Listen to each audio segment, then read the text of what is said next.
Ireland, ఇంగ్లాండ్తో సిరీసుల్లో ఓటములపై BCCI serious గా ఉందా? T20 మ్యాచ్ల్లో పరాజయాలపై సమీక్ష నిర్వహించబోతోందా అంటే అవుననే సమాధానమే వినిపిస్తోంది. ఆ దిశగా బీసీసీఐ రెడీ అవుతున్నట్టు కథనాలొస్తున్నాయి. నిజానికి ఐర్లాండ్తో సిరీస్లో టీమిండియా చిత్తుగా ఓడిపోయింది. హాట్ ఫేవరెట్ గా బరిలో దిగినప్పటికీ ఎప్పుడూ లేని విధంగా ఐర్లాండ్ చేతిలో ఓడింది. ఆ తర్వాత ఇంగ్లాండ్తో 5 మ్యాచ్ల సిరీస్లోనూ ఉసూరుమనిపించింది. ఒక మ్యాచ్ వర్షార్పణం అయితే మిగతా 4 మ్యాచ్ల్లోనూ భారత జట్టు ఓడిపోయింది. లాంగ్ టైం తర్వాత ఇంగ్లాండ్కు సిరీస్ను కోల్పోయింది. దీంతో బీసీసీఐ అసంతృప్తితో ఉన్నట్టు ప్రచారం జరుగుతోంది. జింబాబ్వేలో భారత జట్టు ఉంది. 3 మ్యాచ్ల సిరీస్ ఆడుతోంది. ఈ సిరీస్ ముగిశాక బీసీసీఐ కార్యాలయంలో రివ్యూ మీటింగ్ జరుగుతుందని తెలుస్తోంది. భారత్ ఓటములపై బీసీసీఐ ప్రశ్నిస్తుందని సోషల్ మీడియాలో టాక్ నడుస్తోంది. బీసీసీఐ మీటింగ్ కు టీ20 జట్టు captain Shreyas Iyer, head coach Gautam Gambhir, one day జట్టు కెప్టెన్ శుభ్మన్ గిల్ హాజరయ్యే అవకాశం ఉంది. ఇంగ్లాండ్తో వన్డే సిరీస్లోనూ భారత జట్టు ఓడిపోయింది. వచ్చే వన్డే వరల్డ్ కప్ 2027లో జరగబోతోంది. ఆ తర్వాత 2028లో టీ20 వరల్డ్ కప్ ఉంటుంది. వరల్డ్ కప్ ప్రణాళికలపైన చర్చ జరగొచ్చని మాజీలు అంటున్నారు. విదేశాల్లో భారత్ మెరుగైన ప్రదర్శనకు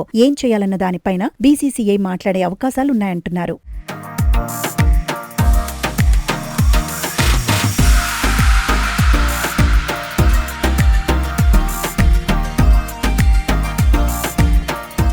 కెప్టెన్ గా ప్రస్తుతం శ్రేయస్ అయ్యర్ ఒత్తిడిలోనే ఉన్నాడు. జింబాబ్వేతో సిరీస్ కు ముందు 6 మ్యాచ్ల్లో భారత్ ఓడిపోవడంతో విమర్శలు ఎదుర్కొన్నాడు. అయితే ఇప్పటికిప్పుడు శ్రేయస్ అయ్యర్ కెప్టెన్సీకి వచ్చిన ప్రమాదం ఏమీ లేదని ఎక్స్పర్ట్స్ అంటున్నారు. కానీ నిలకడగా విజయాలు అందించడమే కీలకమంటున్నారు. వరల్డ్ కప్ గెలిచినప్పటికీ సూర్యకుమార్ ను పక్కన పెట్టేసిన విషయాన్ని గుర్తు చేస్తున్నారు. ఇక శుభ్మన్ గిల్ ఫామ్ లోనే ఉన్న విదేశాల్లో భారత్ ఇంపాక్ట్ చూపించలేకపోతోంది. ఆస్ట్రేలియా, ఇంగ్లాండ్ లో వన్డే సిరీస్లను కోల్పోయింది. ఇప్పుడు వరల్డ్ టెస్ట్ ఛాంపియన్షిప్ లోనూ గిల్ సవాళ్లు ఎదుర్కోబోతున్నాడు. ప్రస్తుతం హెడ్ కోచ్ గౌతమ్ గంభీర్ పైన ఎక్కువగానే ఫోకస్ ఉంది. గంభీర్ బాధ్యతలు తీసుకున్నాక champions trophy, T20 world cup లో భారత్ గెలిచింది. కానీ కొన్ని అవమానకర ఓటములు ఎదురయ్యాయని ఫ్యాన్స్ గుర్తు చేస్తున్నారు. అయినా 2027 వన్డే వరల్డ్ కప్ వరకు గంభీర్ పోస్ట్ కు డోకా ఉండదనే చర్చ జరుగుతోంది.